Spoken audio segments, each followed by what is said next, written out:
ہو رہی ہے. انہوں نے پاکستانی قوم کو پہاڑ خور اور درخت خور کا بھی نام دیا. ان کا اپنا مفاد اس نظام سے جڑا ہوا ہے, ان کی تو زندگی سے جڑی ہوئی ہے. حل بتاتے ہوئے ان کے پر جلتے ہیں. ذرا ہوش کے ناخن لیں, سوچیں سمجھیں اس بات پہ. پاکستان کیا اپنی 100 سالہ سالگرہ منا سکے گا؟ ان حکمرانوں سے تو ہم کوئی امید نہیں رکھ سکتے.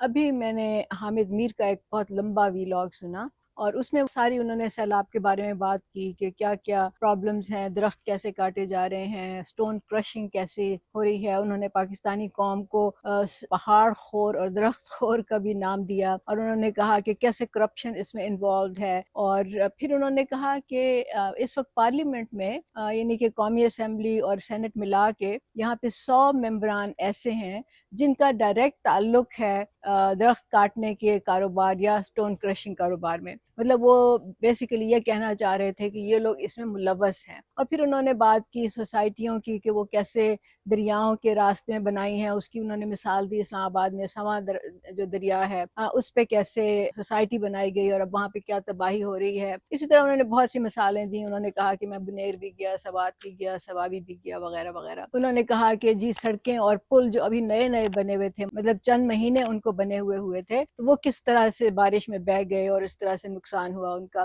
تو یہ ساری باتیں انہوں نے بتائیں. لیکن میرا سوال یہ ہے کہ یہ باتیں تو ہمیں سب کو پتہ ہیں, یہ سب کو پتہ ہے ایکچولی کہ یہ مقامی لوگ جو وہاں پہ رہتے ہیں یہ ان کو اس سے زیادہ پتہ ہے. لیکن اصل جو بات ہے, جو اصل مسئلہ ہے جس پہ نہ حامد میر نے بات کی نہ کوئی اور بات کر رہا ہے, وہ یہ کہ اس کا حل کیا ہے, اس کو کیسے ہم ختم کریں گے. آپ مجھے یہ بتائیں کہ اسی طرح ان کو پیسے دے کے کام کروائے جائیں گے, ان سے پرمٹ ایشو کرواتے رہیں گے, تو یہ کیسے ٹھیک ہو سکتا ہے؟ یہ مسئلہ حل نہیں ہو سکتا نا. لیکن کوئی یہ بات نہیں کر رہا کہ ان کو جب تک اسمبلیوں سے نہیں نکالا جائے گا, جب تک ان کی جگہ ایسے لوگ نہیں بیٹھے ہوں گے جن کی ڈائریکٹ اس سیلاب سے ان کی زندگیاں متاثر ہوتی ہیں, تب تک یہ مسئلے حل نہیں ہوں گے. لیکن اس کی بات نہیں کر رہے تھے, کیونکہ یہ سارا جو طبقہ ہے نا, جس میں میڈیا کو بھی شامل کرتی ہوں, مطلب میڈیا مالکان کو, یہ بڑے بڑے جو اینکرز ہیں, جو یوٹیوبرز ہیں, جن کی ملینز میں جن کے فالوورز ہیں, جن کو آپ لوگ ہی سپورٹ بھی کرتے ہیں, ان کی باتیں بھی سنتے ہیں. ٹھیک ہے, باتیں سنیں, لیکن ساتھ ساتھ سوال بھی تو کریں نا. لیکن یہ مسئلے کے حل کی بات نہیں کرتے, کیونکہ ان کا اپنا مفاد اس نظام سے جڑا ہوا ہے, یہ اس کے بینیفیشریز ہیں, تو یہ نہیں بات کریں گے اس پہ. یہ آپ کو بالکل کلیئر سمجھ ہو جانی چاہیے. مقامی لوگ تو ہر وقت شور مچاتے ہیں. مطلب میں سوشل میڈیا پہ دیکھتی ہوں کہ لوگ ویڈیوز تک بنا کے شیئر کر رہے ہوتے ہیں کہ دیکھیں یہاں پہ درخت کاٹے جا رہے ہیں, دیکھیں یہاں پہ ٹمبر مافیا کام کر رہا ہے, یہاں پہ یہ غیر قانونی کام ہو رہا ہے, دیکھیں یہاں پہ یہ سڑک جو بنانی تھی اس پہ کام نہیں ہوا, یہاں پہ جو بلڈنگ تعمیر ہونی تھی اس پہ چوری ہوئی اور وہاں پہ کوئی نام و نشان نہیں ہے, یا اسی طرح جو بھی اسکولوں کا حال ہے. تو یہ تو سب کو پتہ ہے, اور مقامی لوگوں کو زیادہ پتہ ہے اس کی نسبت, اور عام لوگوں کو ظاہر ہے ان کی تو اس میں اسٹیک ہے نا, ان کی تو زندگی سے جڑی ہوئی ہے. تو اصل بات یہ ہے کہ جو ہم بار بار کہتے ہیں, جو جواد صاحب بار بار کہتے ہیں, اور میں حامد میر اور اس طرح کے تمام لوگوں کو یہ بتانا چاہتی ہوں, وہ تمام دانشور ہیں, جو تمام ایکسپرٹس ہیں, جو آ کے میڈیا پہ ان کی نشاندہی کرتے ہیں, مسئلوں کی نشاندہی کرتے ہیں, لیکن وہ اس کا حل نہیں بتاتے.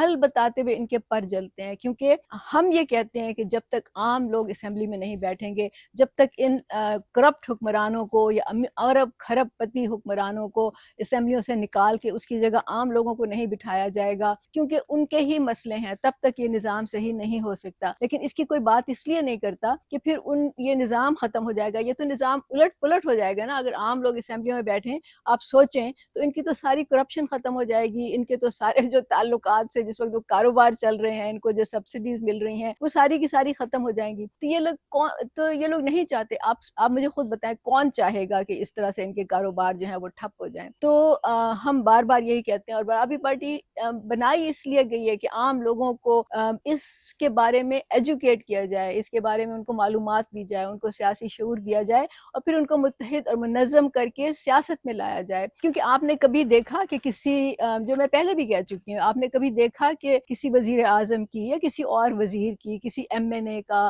کسی ایم پی اے کا, کسی جج کا, کسی جرنیل کا خاندان اس طرح سیلاب میں لٹ پٹ گیا ہو؟ کوئی ایسا آپ نے دیکھا کہ کسی کے ان کے محلات جو بنے ہوئے ہیں ان کی چھتیں گر گئی ہوں کبھی؟ تو یہ جو آفتیں ہوتی ہیں, سیلاب ہوتے ہیں, طوفان آتے ہیں, اس سے صرف عام لوگ متاثر ہوتے ہیں, صرف غریبوں کے گھر جلتے ہیں, غریبوں کے خاندان جو ہیں وہ لٹ جاتے ہیں. تو یہ کیوں ہے؟ یہ خدا کا نظام تو نہیں ہے نا. اس کو آپ خدا پہ تو الزام نہیں لگا سکتے، لیکن ہاں یہ بات ضرور ہے کہ جب یہ لالچ ہوتی ہے، جب یہ لوگ منافع کمانے کے لیے سٹون کرشنگ کاروبار کرتے ہیں، جب یہ ٹمبر مافیا جو ہے یہ اپنا کام کرتا ہے، جب یہ درخت کاٹے جاتے ہیں، جب دریاؤں کے راستے میں سوسائٹیاں بنائی جاتی ہیں، تو پھر آپ قدرت کا جو نظام ہے آپ اس میں مداخلت کر رہے ہوتے ہیں، اور اس کی سزا پھر ان کو ملتی ہے جو متاثرین ہوتے ہیں، جو غریب ہوتے ہیں۔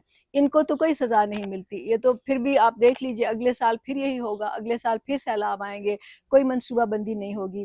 تو آپ لوگوں کو میں بار بار کہتی ہوں کہ ذرا ہوش کے ناخن لیں، سوچیں سمجھیں اس بات پہ، کیونکہ میں آپ کو آنیسٹلی بتاؤں کہ اگر اس پہ آپ لوگ متحرک نہ ہوئے، اگر آپ لوگ متحد نہ ہوئے، منظم نہ ہوئے، تو پاکستان کیا اپنی 100 سالہ سالگرہ منا سکے گا؟ کس طرح منائے گا؟ کس حال میں ہوگا؟